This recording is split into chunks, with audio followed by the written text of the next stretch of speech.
Noong December 4, 2012, ang aming bayan ay nasalanta ng pinakamalakas na bagyo na tumama ng taon na yon. Yun ang Typhoon Pablo. Takot kami kasi delikado. Tumba po ang niyog. At saka mga saging, mga punong kahoy. Simulat sa pagkabata ko dito, hindi pa ako naka-experience ng ganung kalakas ng bagyo. Lahat ng meron kami dito, sinira ng Typhoon Pablo.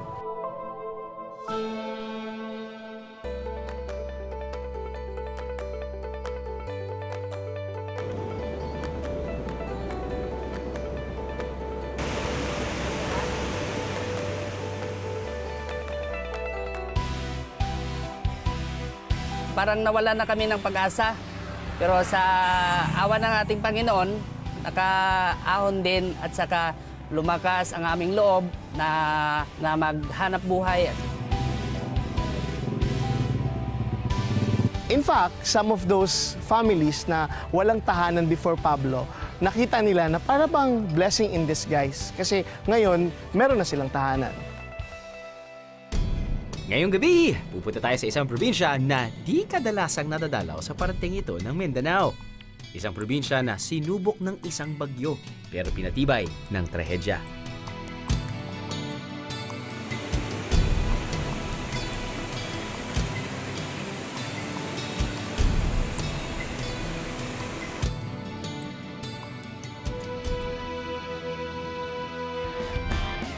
Ano? Sama ka sa biyahe ko? Madayaw na pag-abot sang katiil.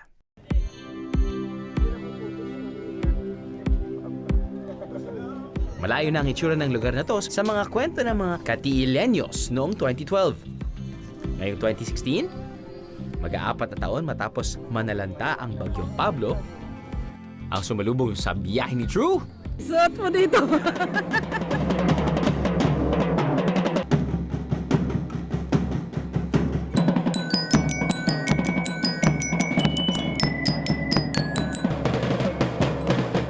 Taong punong-puno ng pag-asa. Walang bahid ng sakuna. Sila ang tribong Mandaya. Sayaw ito ng pagbati mula sa sinaunang tribo ng Mandaya, mga unang taong nanirahan sa Davao Oriental. Mandaya, ibig sabihin mga taong nakatira sa tabi ng ilog. Nakaharap kasi ang Katiil sa Pacific Ocean.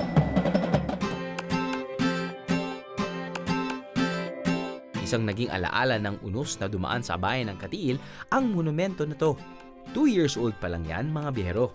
Mga bihero, ito yung nakikita nyo ay ang Typhoon Pablo Memorial Shrine made by the great Kublai, who's actually from Davao. And as you can see, makikita nyo isang pamilya. Isang pamilya, yung tatay trying to hold a tree para hindi bumagsak dun sa nanay at dalawang anak. Apparently, this was a real image or setting na nangyari noong 2012 nung dumating yung Typhoon Pablo. Ginawa nila itong shrine na to dahil para lang maalala ng mga tao dito na talagang dumaan sila sa paghihirap. At mula sa paghihirap, there's no direction but up.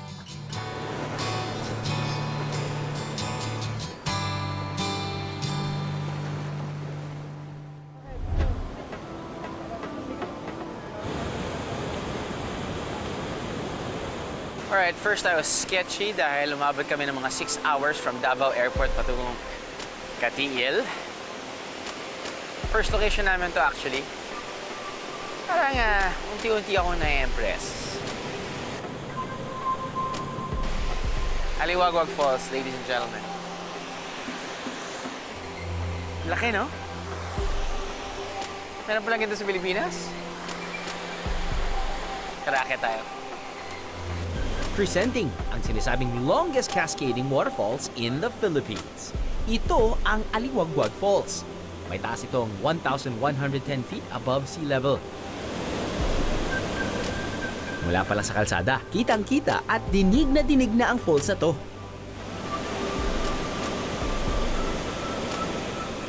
Truly magnificent.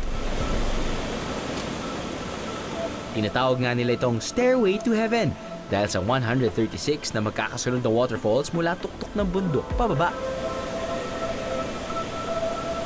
Isa sa mga nasira ng bagyong Pablo noon ang mga puno na nakapalibot sa Aliwagwag. Kaya bumaba rin ang bilang ng mga turista noong 2013. Pero matapos ang 3 taon, tingnan nyo nga naman. They're back and they're booming. Echo Park is really well built, ah. I mean, talagang pinaggastusan. World class. Nice tables and chairs, nice floor, tiles. Look at that. Nice piece of artwork. Impressive. Very impressive. Wow.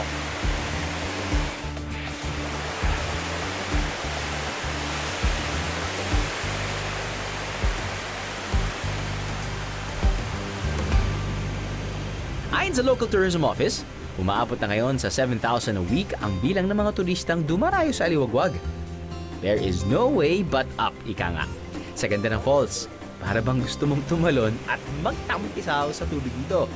Kaya dahil sa lakas ng agos ng tubig mula sa tuktok ng Mount Aliwagwag, ipinagbabawal ang paglangoy at pagtalon sa mataas na parte ng falls.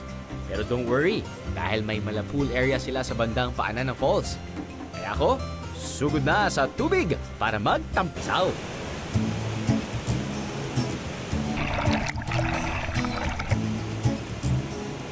Ang lamig eh.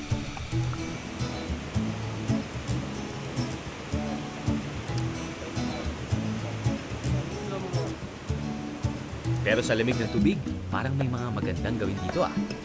Instagram perfect ang spot na to ng Aliwagwag.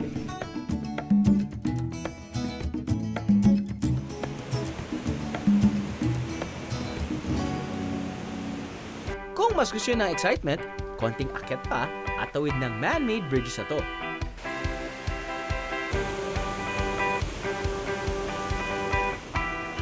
Mararating nyo na ang tinatawag nilang Monkey Bridge.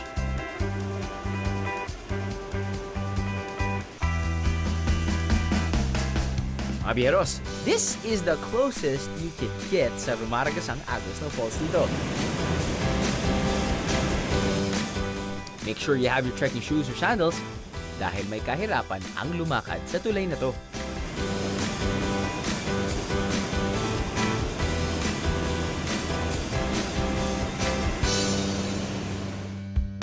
At para matuyo mula sa chilling water ng Aliwagwag, edi mag-zipline tayo. Siyempre, panalo ang view ng Aliwagwag River na siyang nagmumula sa napakagandang falls na to.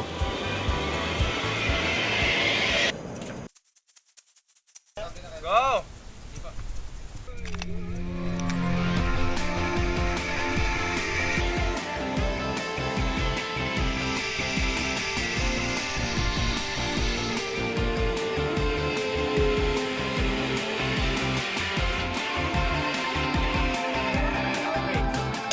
Ayos! Sabi nga naming producer, 11 years ago, nung siya ng beer. Smooth! Susunod, isang one-of-a-kind seafood sampling, Davao Oriental style. At isang off-the-beaten track na pasyalan ng ating dadayuhin. Ano? Sama ka sa biyahe ko? Ano? Sama ka sa biyahe ko? Another one for the books ang ating Aliwagwag Waterfalls experience. Pati ang activities na kakambal nito. Hoy! Panalo!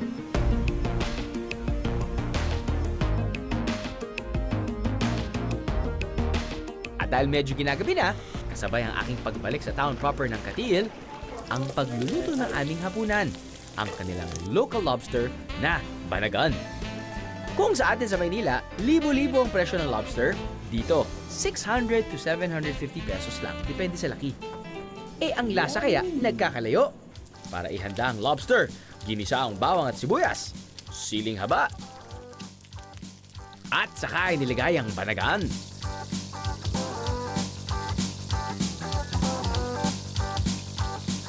Binuhusan ito ng isang basong clear soda at asin. At saka tinakpan at hinayaang maluto for 5 to 10 minutes. Luto na ang sweet and chili Banagan.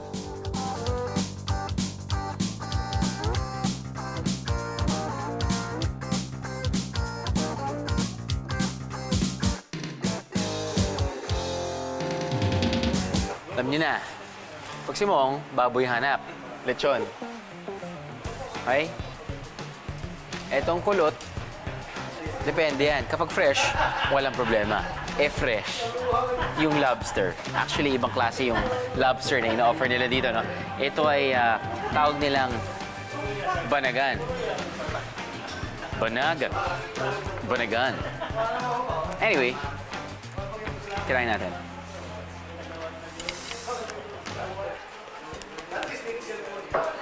Woo! See that? Alam mo kasi talaga kapag fresh ang crustacean, kapag effortless.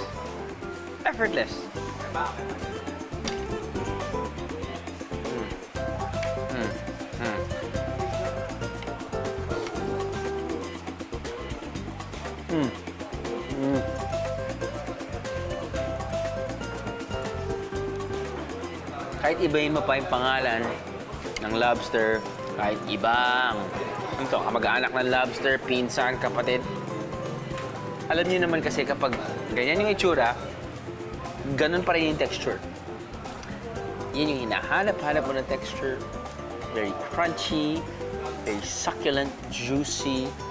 Tapos depende yan sa pagkaluto mo kapag maglalagay ka ng clear soft drink. You know what I mean? Pampatamis. Maglalagay ka ng ginger, maglalagay ka ng konting... Basta, ikaw na bahala dyan. But ang importante talaga, fresh.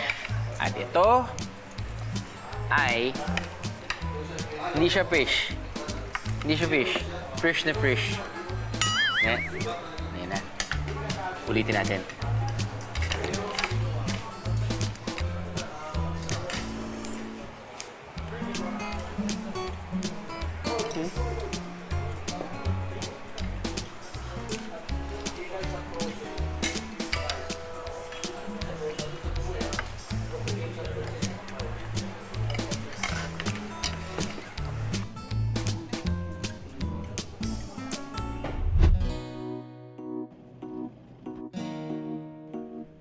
Madayaw na temprano, Katil! Kabuhay ng mga taga rito ang pagsasaka. Ngunit bakas pa rin dito ang mga iniwan ng bagyo noong 2012. Kaya ang mga Katilenyos, kanya-kanyang diskarte ng paghahanap ng alternatibong trabaho. Si Mang Ezequias, biglang naging tricycle driver matapos ang bagyo. Is talaga yung mga hanap buhay dito sa sa KTL. Sira yung bahay namin. Walang naiwan. Pero sa awa ng Panginoon, sa sariling sikap, nakaahon din po. Nakapagsarili po ako ng sasakyan, kagaya nitong tricycle ko. Kuwan sang bagyo, parang nawala na kami ng pag-asa. Pero sa awa ng ating Panginoon, nakaahon din at saka lumakas ang aming loob na maghanap buhay.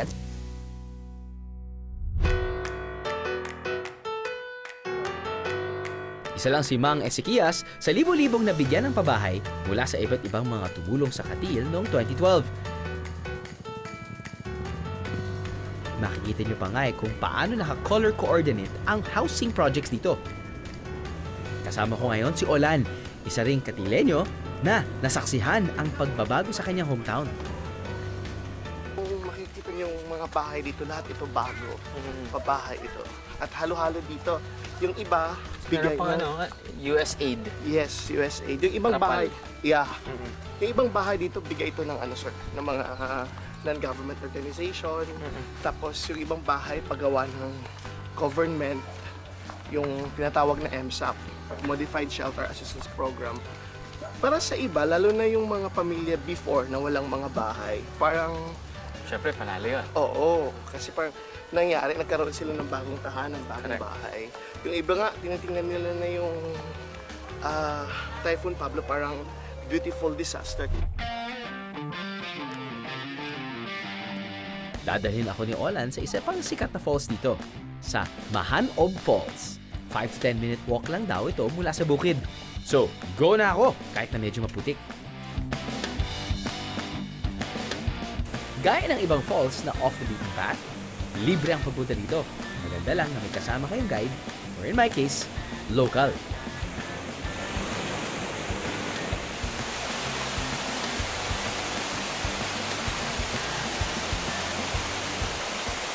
So, this part of the Philippines, swerte kapag panahon ng amihan dahil malakas yung agos ng tubig sa waterfalls. No? But, I mean,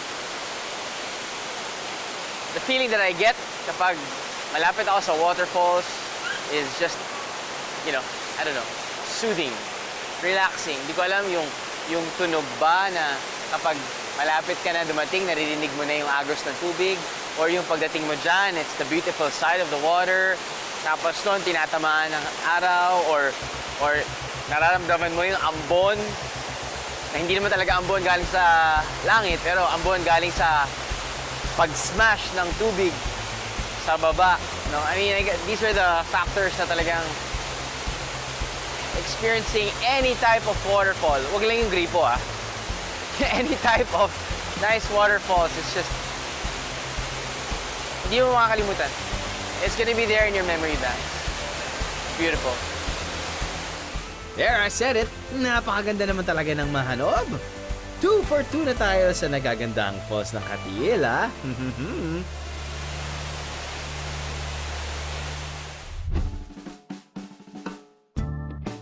Pagbaba na falls, nakaredy na ang isang Katiilenyo.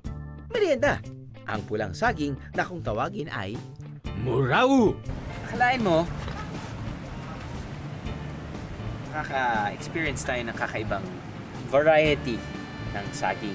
Ito tinatawag nilang murawo. Paboritong kainin ng mga ibon. Mga murawin.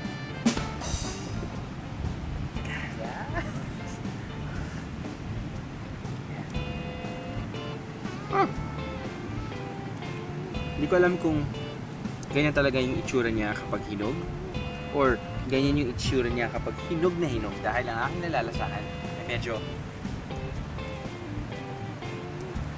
overripe, which means matamis, which means masarap gawin itong banana cake.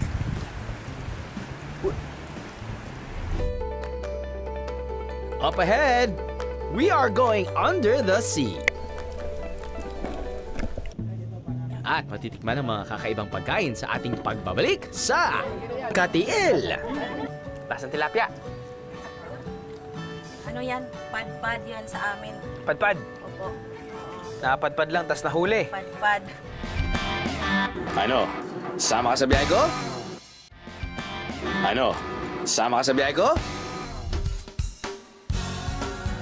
Ihigugma ka, Katiil!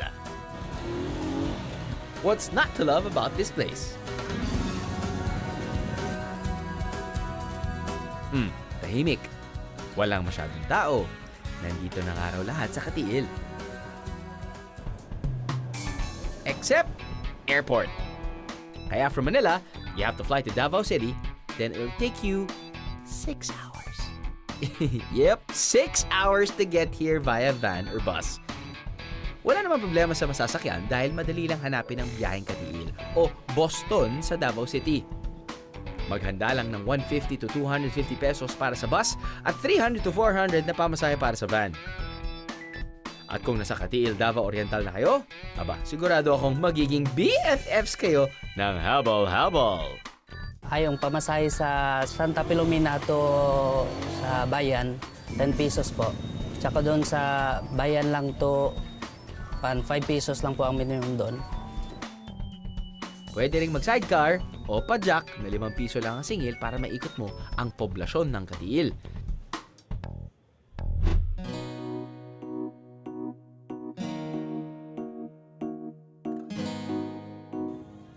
Lahat ng nakikita nyo mga biyahero, dinaanan ng Bagyong Pablo noong 2012. Lahat ng meron kami dito, sinira ng Typhoon Pablo.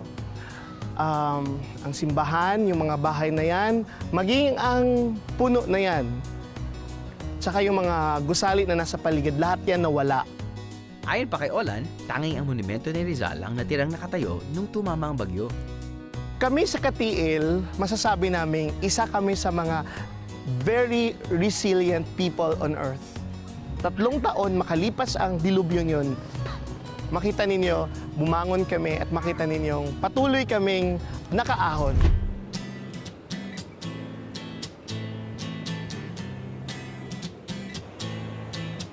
Isa pang puntahan ng mga locals dito ang baybay ng Mahok. Sikat daw kasi ang lugar na to ng tambayan ng mga kabataan at sikat din sa mga kwentong bayan.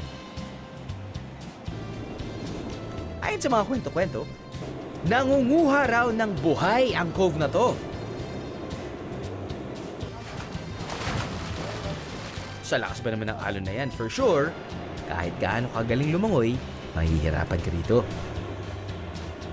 Yan kasi ang Pacific Ocean. Mga biyeros, ang mga alon humihina tuwing mga buwan ng Oktubre hanggang Abril. Alright, mga biyera, nandito tayo ngayon sa Mahok Cove. Usually, kapag summer, dito lumalangoy yung mga locals. But hindi pa summer, medyo panahon pa ng amihan, so medyo malakas yung alon. Makikita niyo siguro, man, I'm not sure how tall the wave is, but look at that. See, I'm no surfer, but looks like it's a good place to surf. Plus, tingnan niyo yung buhangin. Very clear. It's not powdery white katulad ng Boracay, but it's still very fine.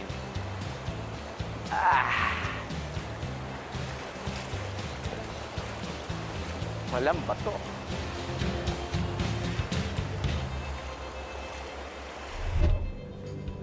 Kapansin-pansin din ng mga mangingisda na di pumapalaot dahil sa hangin amihan.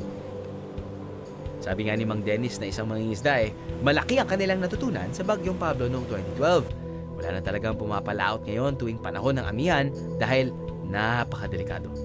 Ang nangyari kasi noon, medyo mas na-experience ko yung nang tinamaan kayo ng bagyo. Tsaka sinisipti ko yung pamilya ko. Ako, nandito ako sa pamamahay ko, nagbabantay kasi hindi namin na-experience yung ganong kalakas ng bagyo. Ang ginawa kasi ng Bagyong Pablo, lahat ng mga panghanap buhay namin, kagaya ng mga nyug, tsaka yung namin sa mga dagat, lahat yan talaga nasisira. Sa awa ng Diyos, wala, safety yung pamilya ko, naibalik ko yung sasakyan ko. Medyo okay ng hanap buhay, tsaka nag-extend din ako ng kaalaman ko. Nandun ako sinubukan ko yung farming, magtanim ng palay.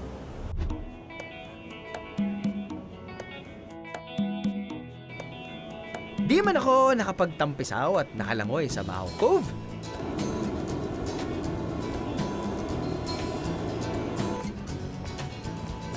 Sa Taclobo Sanctuary, maaari namang mag-snorkeling para makita ang ganda ng marine life ng Katiil.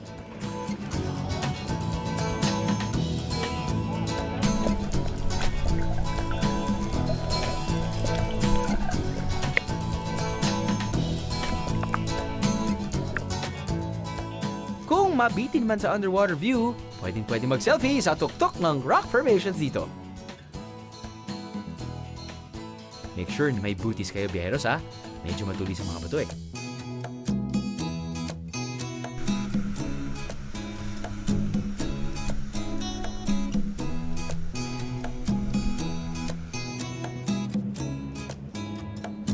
Pilangin eh. So magkano? Magkano kung bili ko ito, magkano? Hain yung madyaw kanan. Saan ba ito mabuting restaurant? Hain magsakay. Saan ba ang terminal lambas? Guwapa, madayaw. So maganda. Gugma ako kan mo. O, iniibig kita. Kadi ka mo katiil. So magpunta kayo sa Katiil.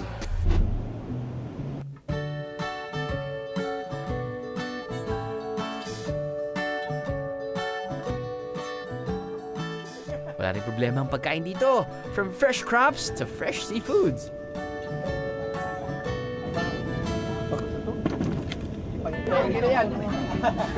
Okay, Madam Lizelle, dito tayo ngayon sa inyong barangay Baybay. At nabalita namin itong mga pagkain na sa harapan natin, nanggaling lang yan dito. Opo sir, dito lang yan. Sige, unahin na muna natin Ito, Karaykay yan. karaykay. Opo. Karaykay ito yung tawag namin dyan. Parang maliit na alimango. Opo. Paano pa ito niluto? Ano lang, Deep fry. deep fry. Ayun. So, kinakain yung buo? Opo. Pwede. Pwede? Opo. Try mo. Pwede ito? Pwede. Oo. Mm.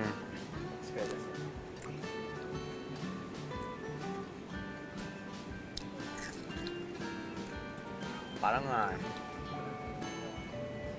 nilasing na hipon. Parang ipin yan sa... Mm. Sarap na ito dahil kapag kumakain tayo ng alimango, di ba? Konti lang yung nakakain natin dahil hinihimay natin. At least ito, kinakain mo na ng buo. Panalo. Ito! Tuway yan, tuway. Tuway. Oo. Shell. Yes, Shellfish siya, no? Parang inadobo to. Adobo yan. Ah.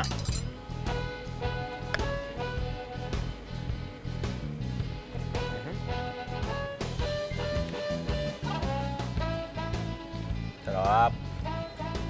Adobo. At saka may anang pa rin. Kinilaw. Kinilaw. Sure, masarap din yung kinilaw, pero iba yung pag naluto na parang adobo. May sarap. May onion, may ginger, pantagal ng lansa. Ang sarap na ito. Kulang na lang kanin. Ito. Bukgay. Okay. Ganito ito pag kinakain. Oo, Kailangan tama. ng taste din. Yun. Kainin mo. Okay. Okay, ito. Kapahawak ito man na. Apo. Ako'y kukuha. Ito. Bukgay. Ito, tinatanggal no? Opo. Ito yung parang niya eh. Parang... Parang paa na hindi yung maintindihan eh. Ay.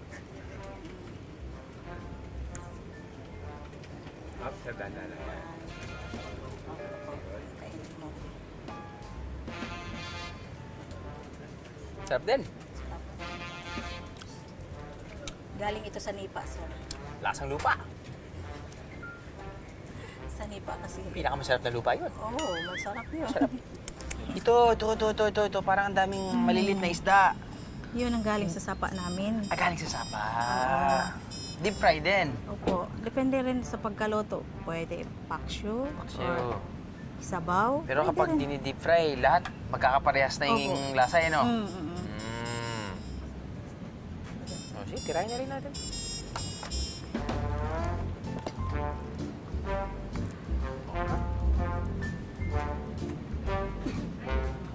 Pad.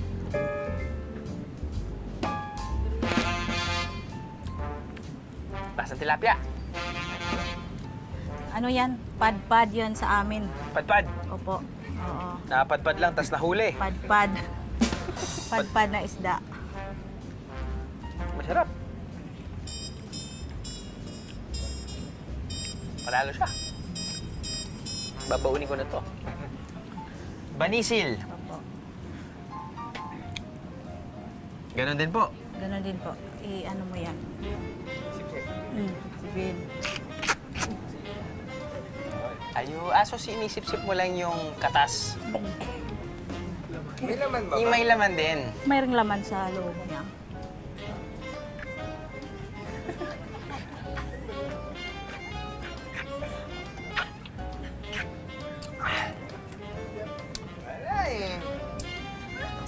Alat.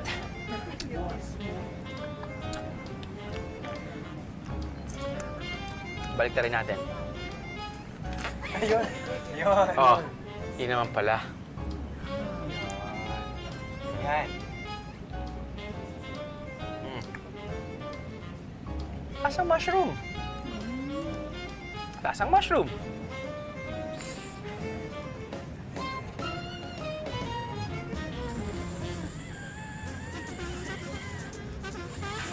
Lasa tawa na. Lasa tawa na to. Buhay pa!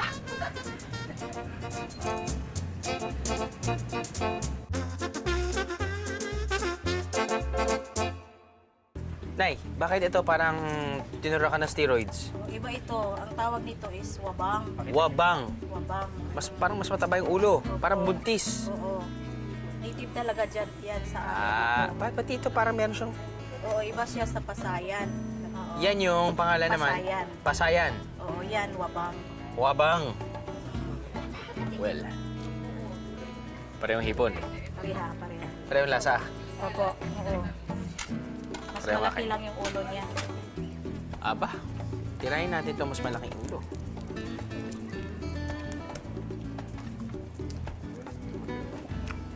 Wapa. Buko. Hindi. Hindi. Bunga ng nipa. Bunga ng nipa. Opo.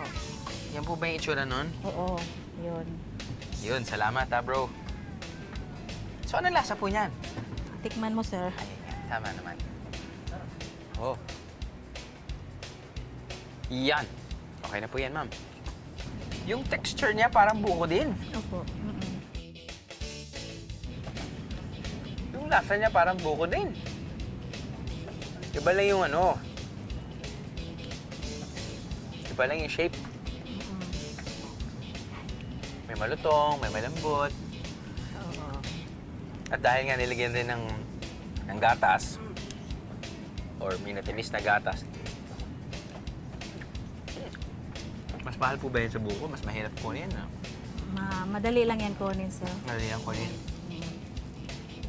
Ano siya? Parang ang daming bunga. Marami, oo. Maraming bunga. Mas mura yan, sir. Mas mura pa yan? Mas mahal yung buko. Bukod syempre sa iba't ibang local delicacy ng Katiil, Pwede ko bang anin na to? Pwede yan, sir. present si Mr. Lechon!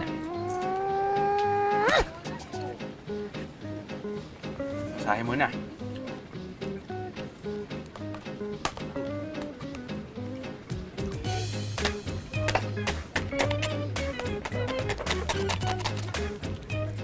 Nakagawian kasi ng mga Katilenyos na maglechon tuwing may salo-salo. Kahit simple lang ang handaan.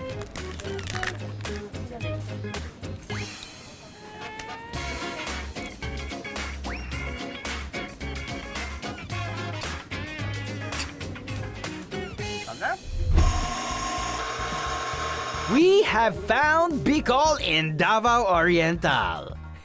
Don't be Yeah. silly, it's just silly. Oh, shall I say chili? Oo, sobrang angang ito.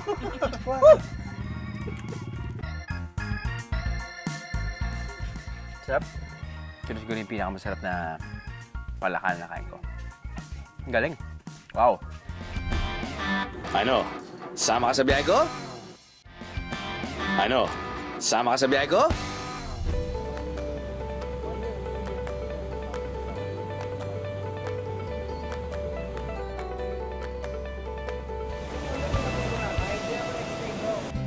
Hindi pa tayo tapos sa biyahe natin sa Katiil, mga bihero. At akalain nyo, meron pa rin silang natatagong falls? Third time's a charm sa Tres Marias Falls! Kung trip nyo rin mag-picnic o mag-overnight dito, uy, pwedeng-pwede.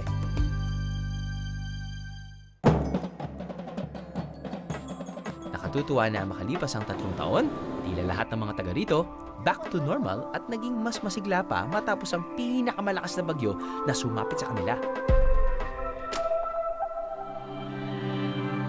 Kaya na lang ni Mang Wilbur, isang magsasaka. Nagtatanim siya ng sili at falkata na ginagawang plywood. Pero bago dumating ang bagyo, nyog at palay ang paninim niya.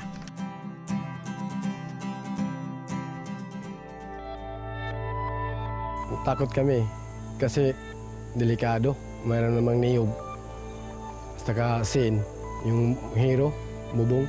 Yung niyog lang po na tumba po ang niyog.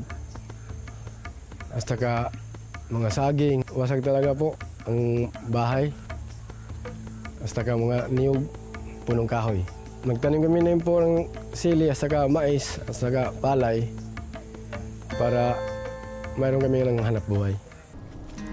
Madali po ba ang magpalaki ng sili plant? 4 nga buwan. 4 na buwan lang. Oo. Tapos kahit sang lupa. Oo. Na, paano mo malaman kung hinog na? Yung mapula.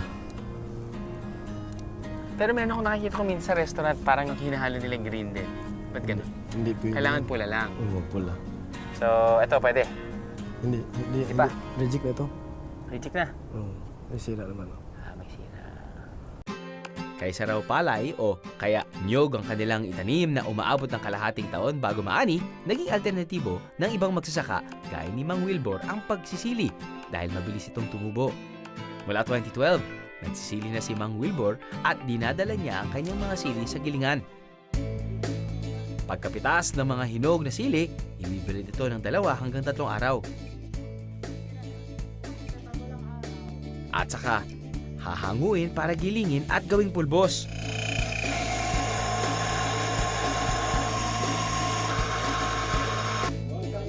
Kapag napulbos na, pwede nang dalhin sa packaging. Perfect itong pampasalubong! Tikman nga natin kung gaano kaanghang tinatawag nilang Hot Pablo o Dumang.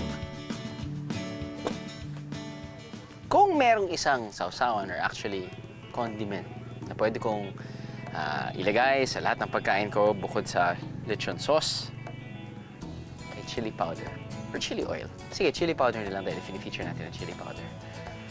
First time ko natikman yan sa isang Chinese restaurant. Ako, uy, chili powder.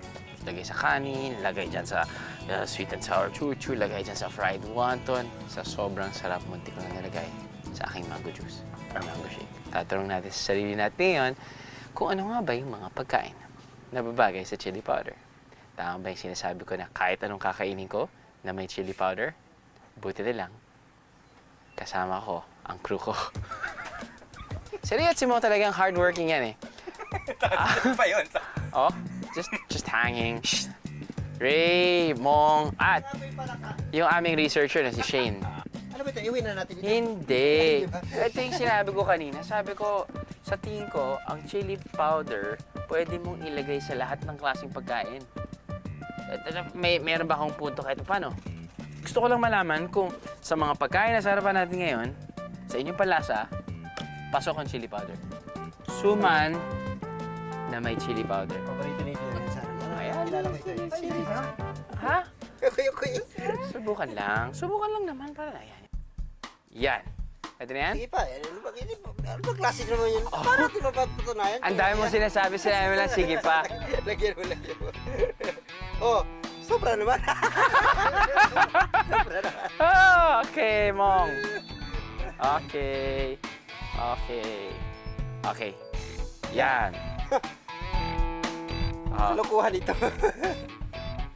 Wala po itong daya, wala pong magic.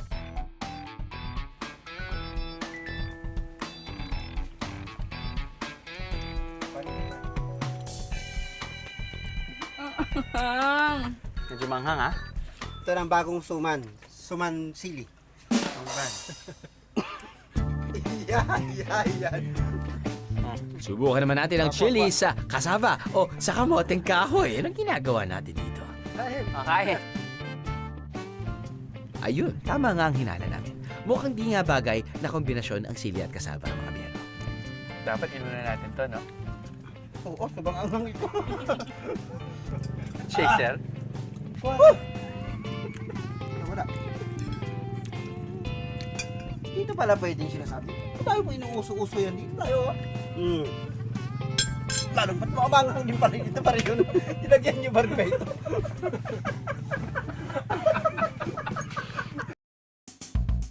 For our main entree, presenting ang ginataang rat-rat. Ginataang rat-rat. Hindi po siya daga. Palakang bukid.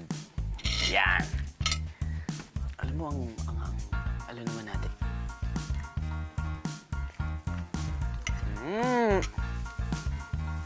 Lasang lechon. Dahil sa tanglad. Masarap siya.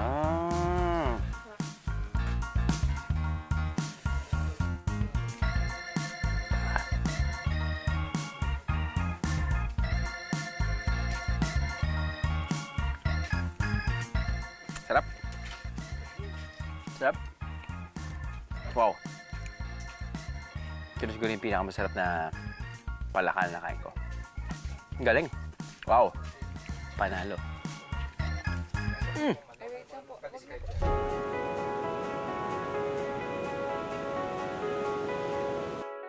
Sa aking pagbisita sa probinsya ng Katiil, nakita ko na malaki ang potensyal ng bayan na to na maging isang tourist destination. Nakatutuwang isipin na halos wala na ang bakas ng Bagyong Pablo noong 2012.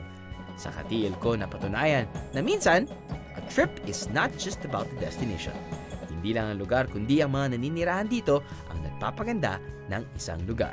Sabi nga ng mga Katielenyos, padayon nga ni kamo. See you next week, Pijeros!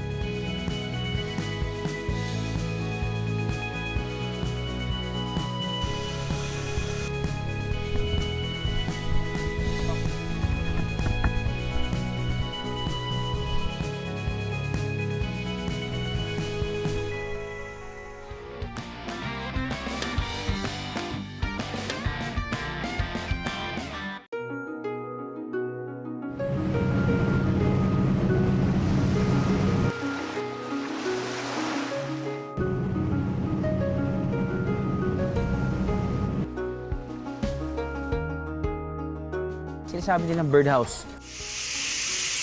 Bahay na may ibon nakatira.